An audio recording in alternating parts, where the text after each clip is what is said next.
Hello my friends, it's Ranger Russ from the Meigs Nature Center. Today's program is coming to you from Hammonasset. I don't know if you can see in the background there is the Nature Center across the marsh. So before we get started, I want to let everybody know, unfortunately Meigs Nature Center is still closed. We will let you know as soon as we are able to open. But we have started to do some online programming, so we can do some Zoom meetings, things like that. If you have scout groups, schools, classroom, Rotary clubs, I've done a couple of those. So you can reach out to us on our website, meigspointnaturecenter.org, and find out more information about us doing a virtual program. So today's program, it's pretty special. We are staying in Hammonasset, but it's a place within Hammonasset that I haven't been for a couple of years. And before we head out there, I want to let everybody know we've got a very special program coming up this Saturday at 10 o'clock. We're going to have some Native American music, some dancing, and explanations of some of the songs, reasons why they were sung, and the meanings of the songs. And there's a butterfly. I'm going to flip the camera because I'm seeing stuff already. Let's see where that went. There it goes. And it's not sticking around. I think that was a painted lady, but it was really quick, so not really sure.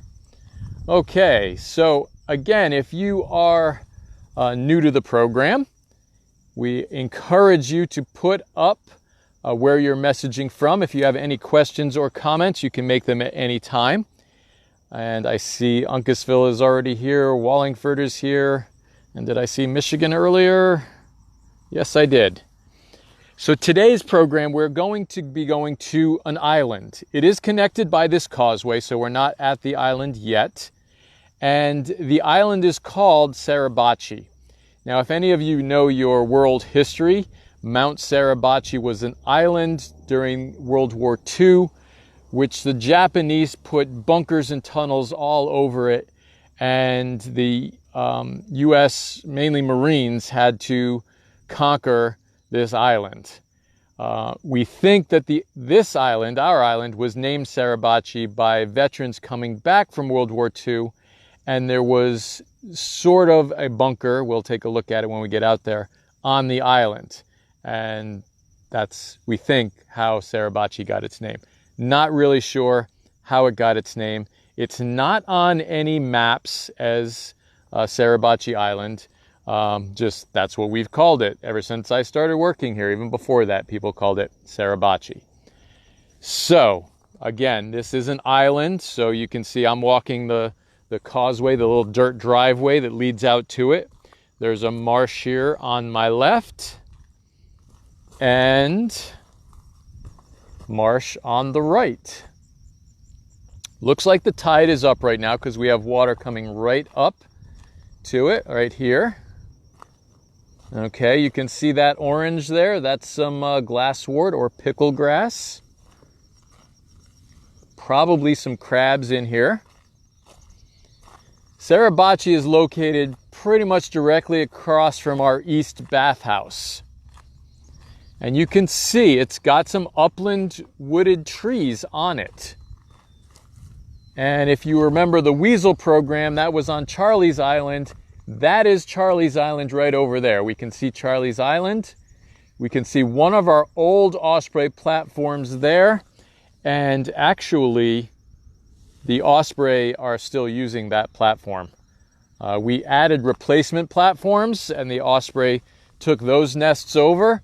And then more Osprey came in and started nesting on the old platform again, which is fine as long as it is successful and the nest isn't too unstable. There's a crab going down the middle of the road. Can you guys see that? Look at that fiddler crab. This fiddler crab got caught out.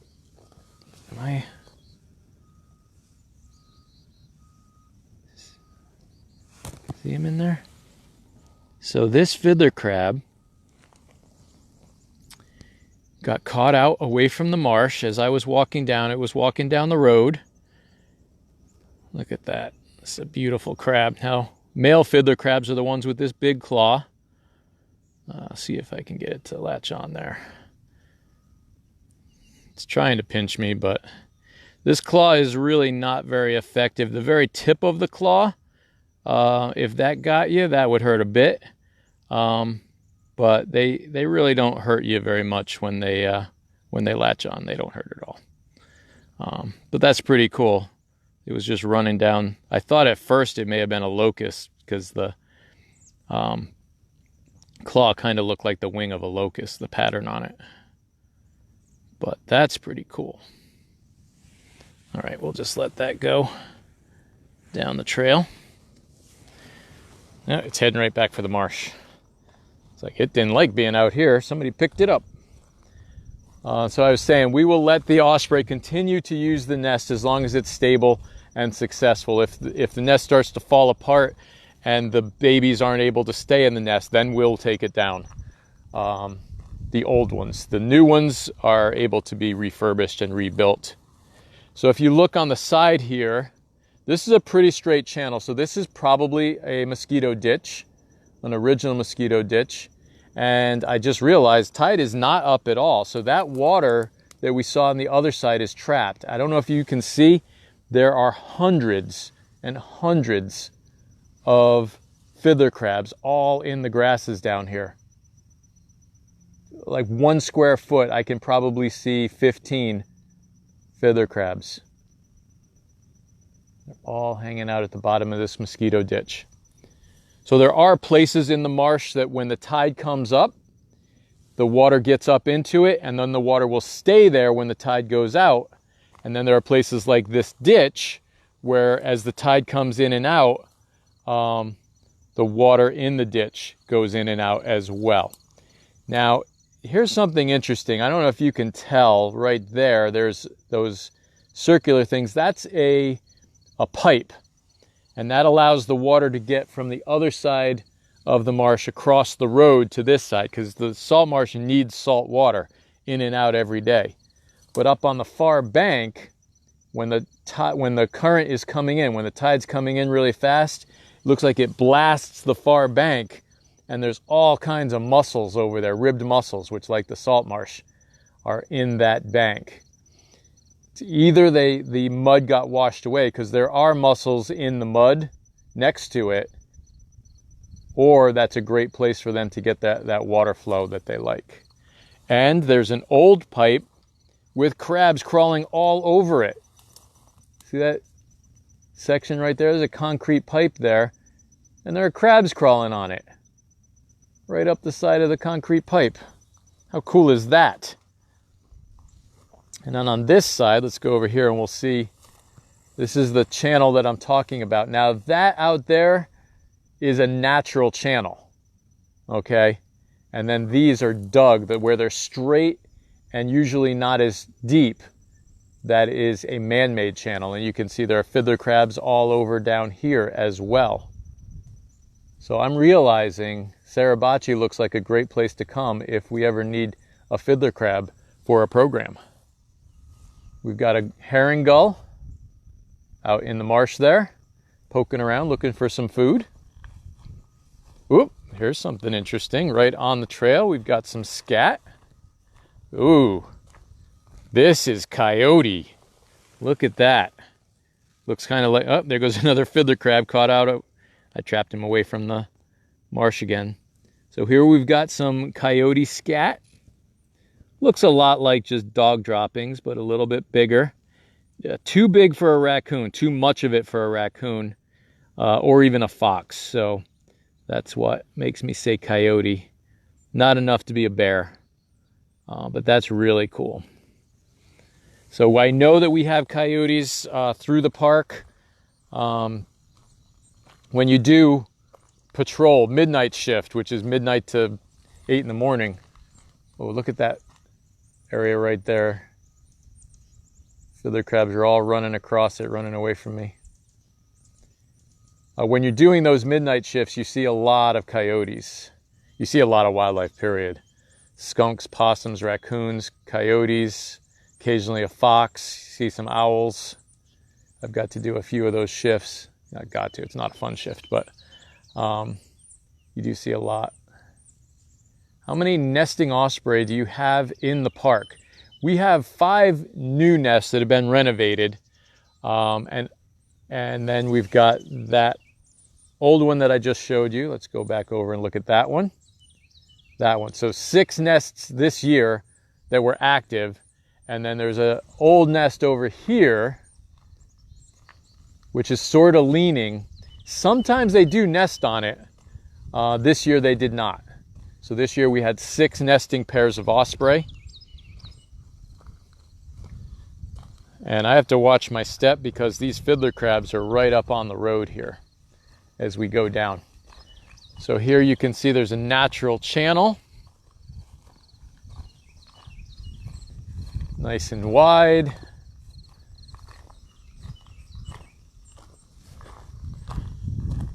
Let's go out and see what we have out on Suribachi. Got some oak trees here, but look at how stunted and low these oak trees are. Now you can see the brown is the damage from the tropical storm we had, Isaias, and everybody tells me I say that wrong. I'm sorry if I'm pronouncing that incorrectly. But this is a white oak tree, and it's very short and stunted. It's not going to grow much taller than that. It's going to grow low and twisted because it's exposed to so much wind, and the bottom of it probably gets covered by, well, I'm sure it gets covered by the extreme high tides, but it's probably exposed to a lot of salt in its roots as well. Now there is a more tolerant oak called a swamp white oak that can tolerate water a little bit more. We have one planted in front of the nature center. It's actually in honor of all of the volunteers that we have at the nature center this year. We planted a tree in their honor. All right, I mentioned locust. Did Connecticut have swarms this year? I haven't seen swarms of locust or heard of them in Connecticut this year. Locust isn't usually a major issue here in Connecticut, but there are definitely years where you get a lot more of them than other years. All right, so now we've moved in. We're moving into an upland. This is a transitional zone, so we're transitioning from the marsh to a true upland environment. We have a lot of bayberry.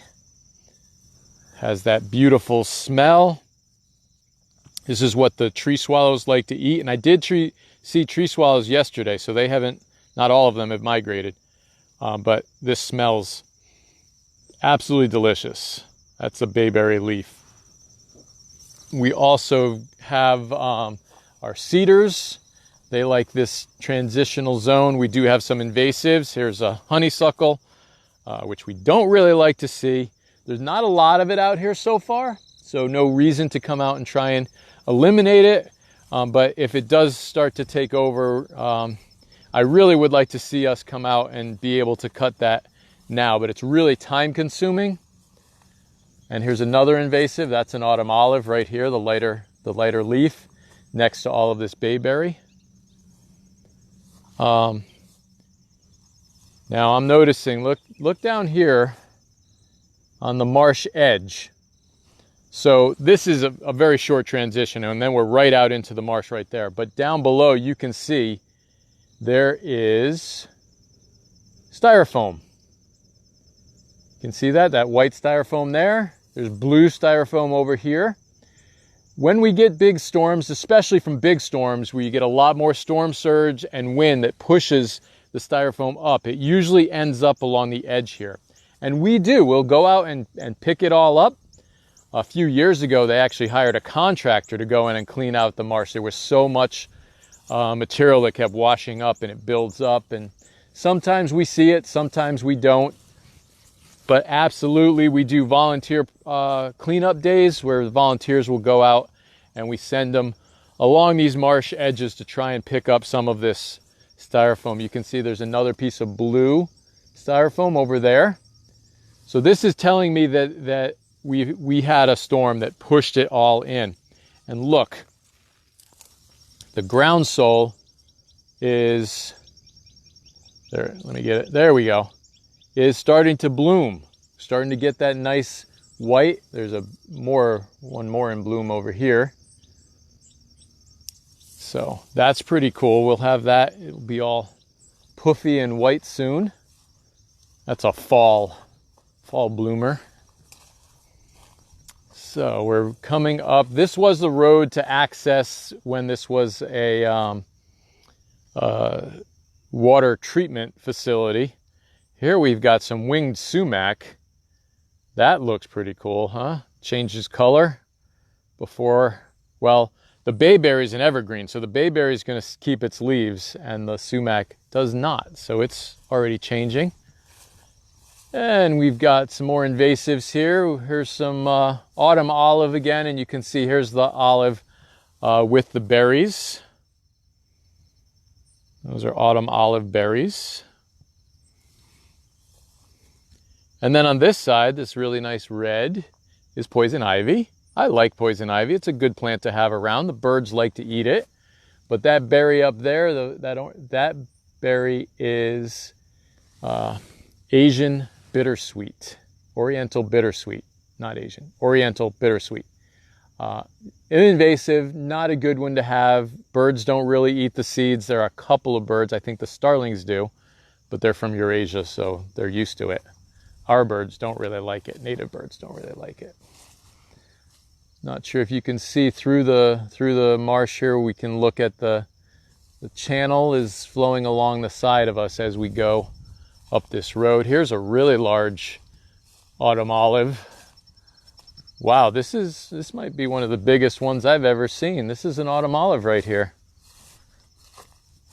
This is an invasive. And that main trunk has died, but the shoots coming off of it are still growing. Might be worth it to come up and take this one out. It's probably the reason that there's so much spreading around here.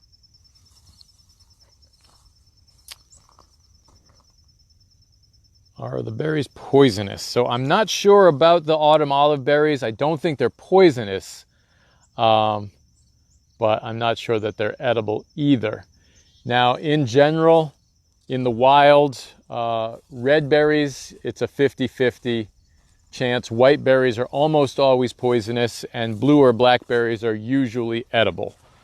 So because the autumn olive has a red berry, it'd be a 50-50. But I'm pretty sure that it's not poisonous. Okay, so here we come to a fork in the road, although it doesn't look like it very much. That road there, and then the lower road. I think we'll take the upper road first. This goes to what was a water treatment facility here for the campground. They had tanks and things were kept out here. Wow, something fell. The road is blocked. It's a little bit wet too. Oh, there's a lot of bittersweet wrapped around. I can't tell what. This is bayberry that was wrapped up in bittersweet and then collapsed. It fell down. The bittersweet vines are all wrapped around that bayberry. So yeah, I think we might need to do a volunteer invasive removal day out here. There's a lot of honeysuckle.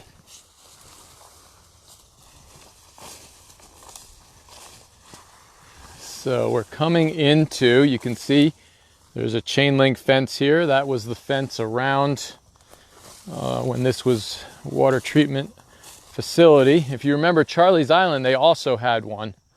That was an older one. This was put in later. But right now we are in a fenced in area. A few years ago, we were talking about creating a dog walking area, since there's already a chain link fence where you could let your dog off a leash. So we came in here and cut out a lot of invasives. So you should not see as many large invasives here. Let's look around. You can see that they used beach sand to fill this area in to make it level, because there's sand and shells out here. Let's just poke. Whoop, bunch of birds. This is migratory bird season, so it's a great time to see sparrows and warblers, birds of prey migrating. So keep your eyes out when you're out and about on days like today. Look at these beautiful. This is absolutely gorgeous. This is the red cedar juniper berries, and this is what you make gin out of. Look at that. Those berries are so ripe. They're just falling into my hand.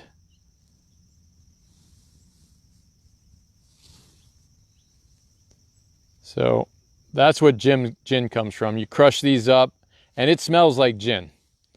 I don't particularly like the smell of gin, but yes, the white fluffy ones are groundsel. Groundsel. I always say that wrong. Oh, that's the Nature Center that put up that comment. Yep, smells like gin. All right, look at how pretty that is. All right, let's keep going. And again, with the junipers, the female gets the berry, the male does not. The male gets a pollinating producing cone, and the female gets a berry. So you get two different male and female trees. There's a little bird poking around over there. Lots of birds in here. Oh, look at this. So here's something that we haven't talked about too much. I've talked about sumac, but look at how beautiful the colors are today. This would be a good day to do my color program, a good place to do my color program. But these are, what sumac is this? This looks like smooth sumac berries, and these are edible. I just take these, you pop them in your mouth. They are super, super sour. Words are tough today, especially with the sour berry in my mouth. But these are it. If you've ever had sumac-ade, it's like a lemonade, super sour, just like lemons, very tasty. I don't usually eat the pit. I just suck off the velvet off the outside of it. Some birds do eat the juniper berries, not very many though, and I can't think of any off the top of my head, but a lot more birds like to eat this. The sumac is much more popular with the birds. You can make tea, yes, sumac tea or sumac-ade. Very delicious. Man. They are really ripe too. This is very tasty. How can I get through here? All right, normally I'm going to tell people you're not allowed to walk out to this island, first of all, and you really shouldn't be going off of a trail if you're at a park. This is an exception because there is no trail here. And I really just wanted to show you this fenced-in area out here. It's a little wet, too. I'm getting a bit wet. I need to grab some more. Look at how red that is. Look at that. When you think that not every color is found in nature, you see something like this and those blueberries of the juniper, and you know that every color is found in nature. You just have to look hard enough.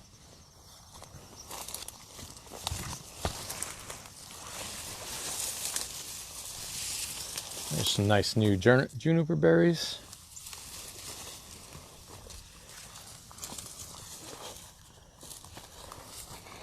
So there's, again, the chain link fence. And this area was built up and squared off. The island is not naturally as square as this area is. There's a sign too of the fill. That's a old knobbed whelk shell. But look at that beautiful white oak growing on the other side of the chain link fence. Absolutely beautiful look. Remember, we've talked about in other programs, and if you missed our past programs, you can see them on our website, meigspointnaturecenter.org. Visit the Virtual Learning Center. You can also go to the Meigs Point Nature Center YouTube channel, and please subscribe to our YouTube channel. But if you look at this oak tree, you can see the branching starts very low and it continues, just one branch after another. The tree isn't tall and straight. That means this tree grew without any competition. If there were competition, other trees growing around it, it would grow long and straight and then branch off, and then long and straight and then branch off. This tree had no competition. It branched right from just about the base of the tree and continues to branch off. So it's a very broad, low tree, low canopy on that tree. It is beautiful though. So a lot of these, what you're seeing here, these are goldenrods that have gone past. Okay, and there is some Phragmites spread out amongst, around here. I'll show you Phragmites here when I see it again.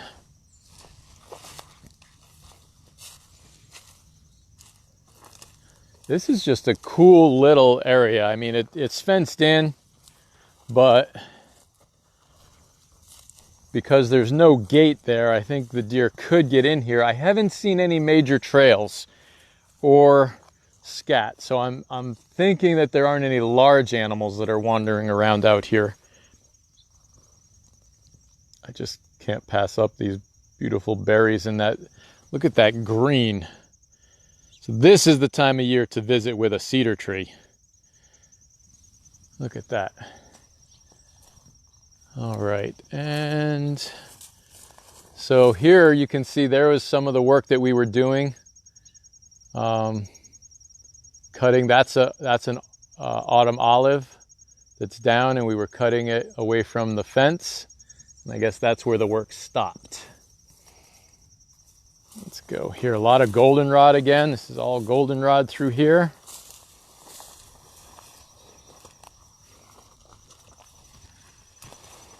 Looks like some mullein on the ground. Looks like lamb's ear, but that'll get a single stalk up through the center. The stalk makes an excellent fire starter. So you can see there's the fence back there. We're in the sandy area again. There's a sparrow, looks like a white-throated sparrow just came to visit. Sitting on the top of that sumac.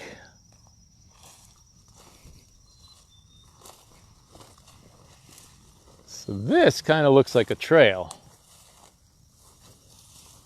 Yep, some of these are broken down, so either a person or a bigger animal went this way.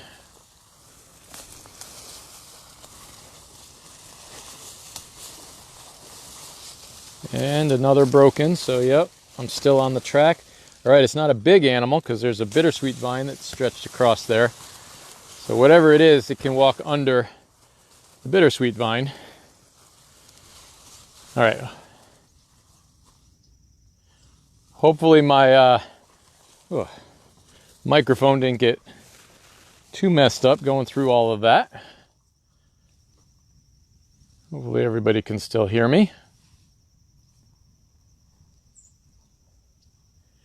Mansfield Center, Connecticut, working hard to get rid of Phragmites. That's good. Yes, it is good. Here, this is what we're talking about. It's a single. So Phragmites, when it grows like this, just a single stalk. Am I zoomed all the way out? Not really a big deal.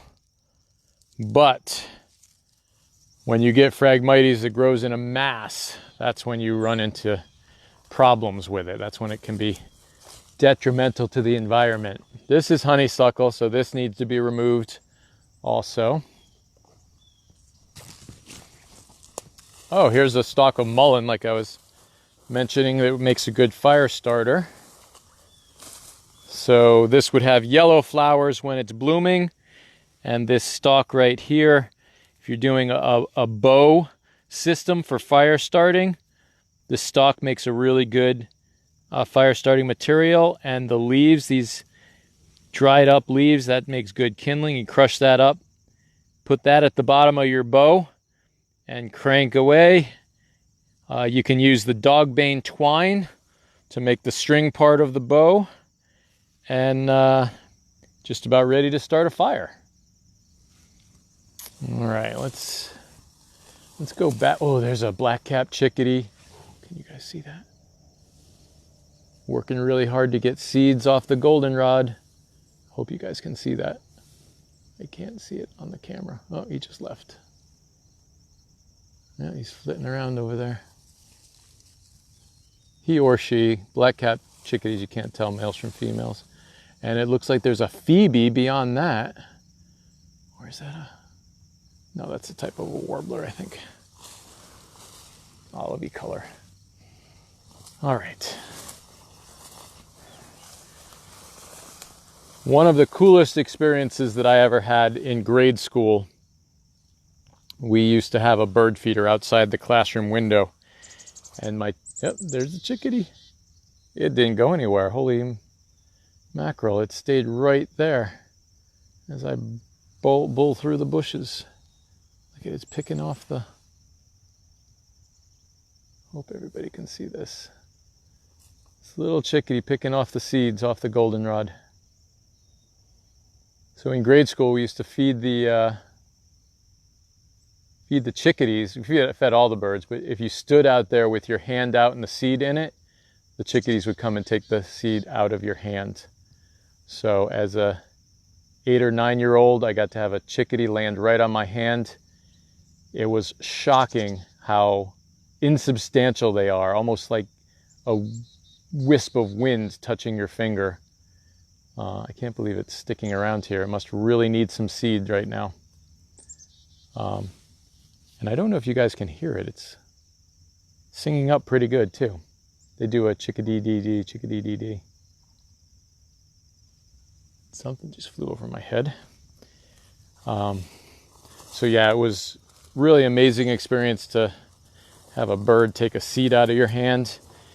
You can hear the wings, and you feel the very light touch of them landing on your hand. All right, a little tough going through this thick part here, but we're through it. A little water cools you off there too. All right, so now we're going to go to the lower part here of Suribachi, and down here is where I believe they got the name Suribachi. Not that it looks like a bunker to me, but I guess it could be. All right, now here's something. Years ago, I put out things called bio boards. It was just a sheet of plywood. We painted them white on one side and black on the other so we could sort of do a test to see which was more for attracting. It mainly attracts snakes. You find snakes warming themselves under them, but insects will use them, and mice will be under there if the snake isn't under there, but that's another reason that the snakes go there, is because mice go there as well. But this is an old bio board. Used to say Meigs Point Nature Center on it. And now, yeah, I can't even lift it. It's all rotted right to the ground. So, it is decomposing plywood. Oh.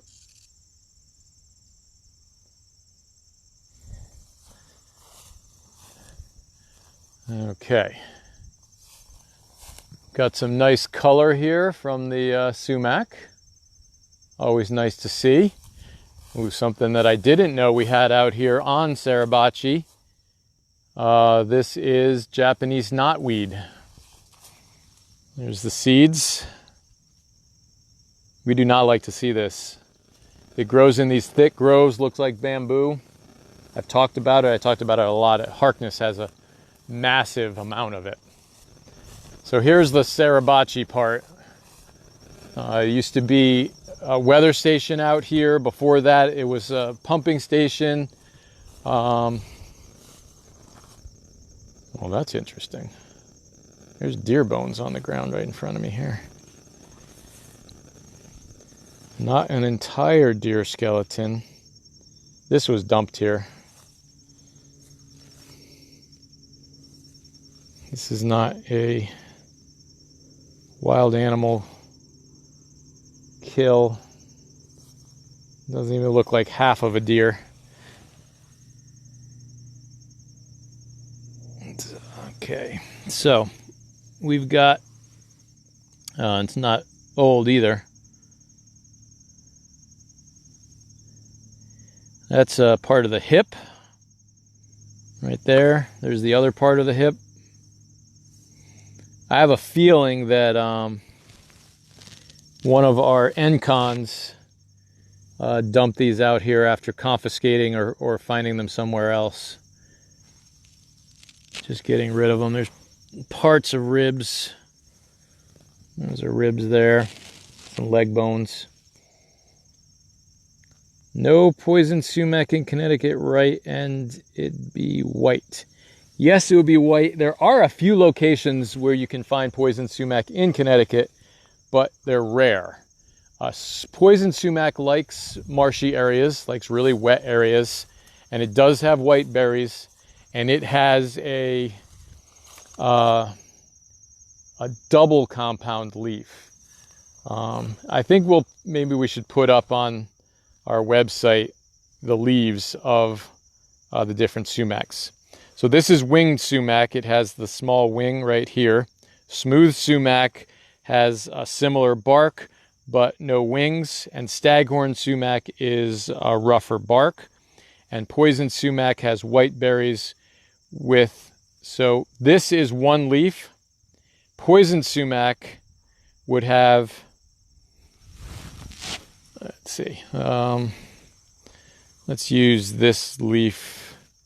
So you see this leaf right here. That's one leaf of winged sumac. Poison sumac would have a leaflet coming off like this, all the way down off the stem. No leaves right on the main stem. The leaflets, or no leaflets, these are leaflets. There would be stems, and the leaflets would be off a secondary stem. So you have a primary stem, secondary stem with lots of leaflets. That's poison sumac. The staghorns, the non-poisonous ones, this is the full leaf, the primary stem, no secondary stem, with leaflets on it. And the winged sumac has a leaflet on the stem, along the stem. I hope that explained that, and it's not too complicated. Now, so again, this was a weather station out here. The tower, at one time, this was a transmission tower for the park. So this old building and pump house, sort of like a bunker. I'm not sure if I can even get over there.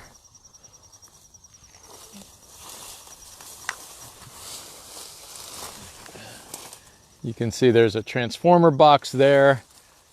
There's the pump house. Below the pump house is actually where the pumps were, and the concrete sticks out the far end of it where the pumps would be. So, not sure what they used it for. This might still be in use. There's a solar panel up there, so there might be something else transmitting from there. All right. Oh, here we go. So many of our summer flowers are gone by. This is Queen Anne's lace. Would be a white flower. That's the one that's in the carrot family. And I believe, if I remember correctly, Queen Anne's lace has the most sugar in a root. Even more than a beet. The beet has the second most sugar in a root.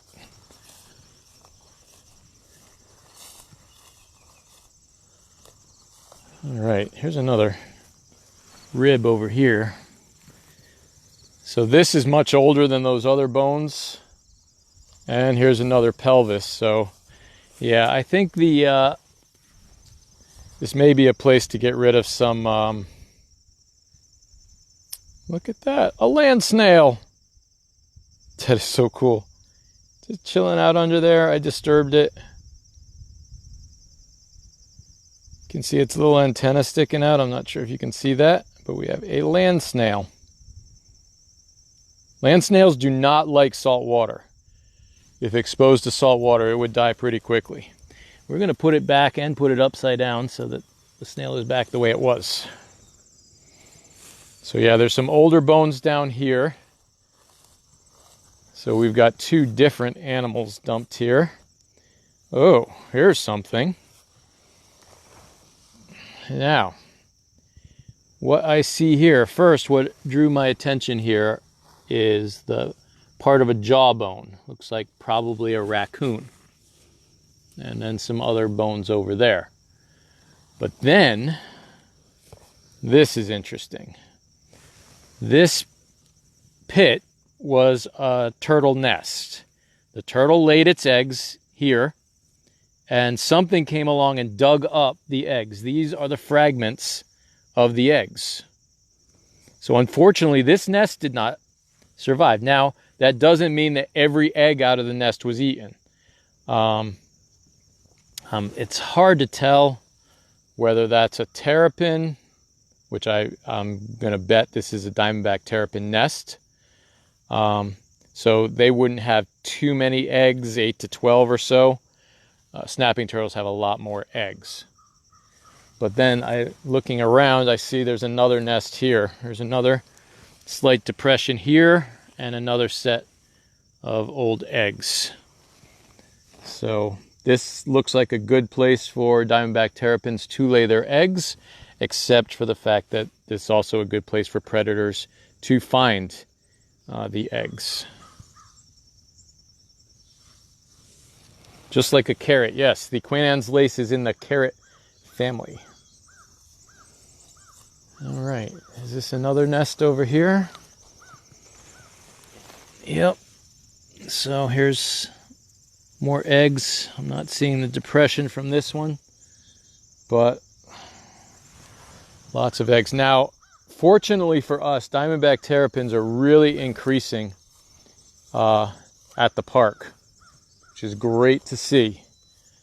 But I've just found 3 nests that have been attacked. And there you can see a spider web. Looks kind of like a funnel web, but I'm not seeing the funnel. But you can see the droplets of dew collected on it. We did have some mist this morning, no real rain yet, but that's pretty cool. A coyote would eat a turtle if it could get one. And a coyote might dig up the nests, but usually when the coyote gets a nest, and I think I've only seen that once here at the park, they eat the whole egg and they dig a massive hole. More likely it's skunk or raccoon. Skunks are very good diggers. Most of their food is acquired through digging, and they just eat out the inside of the egg. They don't eat the shell. Raccoons are similar. Possums might raid a nest as well, but they're not as ready to dig, not as readily diggers. All right, well, this is Suribachi. Again, not open to the public. There is a sign back at the beginning where I parked my truck. It says no authorized vehicles, area closed to the public, and whatever else it says on there. So this was your chance to get a glimpse of a part of the park where you're not allowed to walk. But it is a very beautiful part of the park. Let's see if I can show you the natural channel through there. Look at that. Unfortunately, there's a bunch of invasives out here, but this is a pretty beautiful place. All right. And look, you can look back across the marsh. That's Middle Beach over there. All right, let's see if we have any questions. Last year there were many destroyed diamondback nests in the area around Swan Pond. Shredded eggs strewn everywhere. Yes, unfortunately, the skunks primarily again and the raccoons really go to town on our diamondback terrapin nests. We are seeing more and more terrapins each year though, so they're not all being eaten. There are definitely increasing numbers of the diamondback terrapins, which is great. Do skunks make those shallow holes in the yard looking for bugs? Very likely that it is a skunk that does it. There are also crows and ravens that will dig up your yard to get the bugs underneath, but they're usually doing it during the day, so you'd probably see them, where skunks are more likely to do it at night, where you will not see them. So if it's not happening during the day, chances are it is a skunk. Oh look, there goes our park supervisor driving by. See if he sees me. No, he didn't wave. I don't think he saw me. Okay. So again, I want to remind everybody, Saturday at 10 o'clock, we're going to have Native American music and cultural experience, let's say, where we're going to learn about the Native American music, flute and drum, I believe, and dancer. So that's at 10 o'clock, Facebook Live. Tune in for that one. Hopefully it goes more smoothly than the program we did with Nick. And our black-capped chickadee is back in the front of us here. There's a little chickadee on the goldenrod again. And again, the program from last week with Dr. Nick Bellantoni is going to be rescheduled for November. He's going to come to the Nature Center, and we will pull that program off on camera. Make it work this time. See how close I can get to this chickadee. Oh, there was one right over my left shoulder. Look at him go. Look at it go. All right, and again, these programs, oh, there goes the second one. These programs will continue Tuesday through Friday at 11 o'clock. Be sure to subscribe to the Meigs Point Nature Center YouTube channel. Really appreciate that. And this Friday, I'll be visiting a park. I'm hoping, weather permitting, to be going to Sherwood Island State Park in Westport, Connecticut. So until next time, this is Ranger Russ signing off from Suribachi at Hammonasset Beach State Park. I just want to see how close we can get to this. That's a brave little chickadee.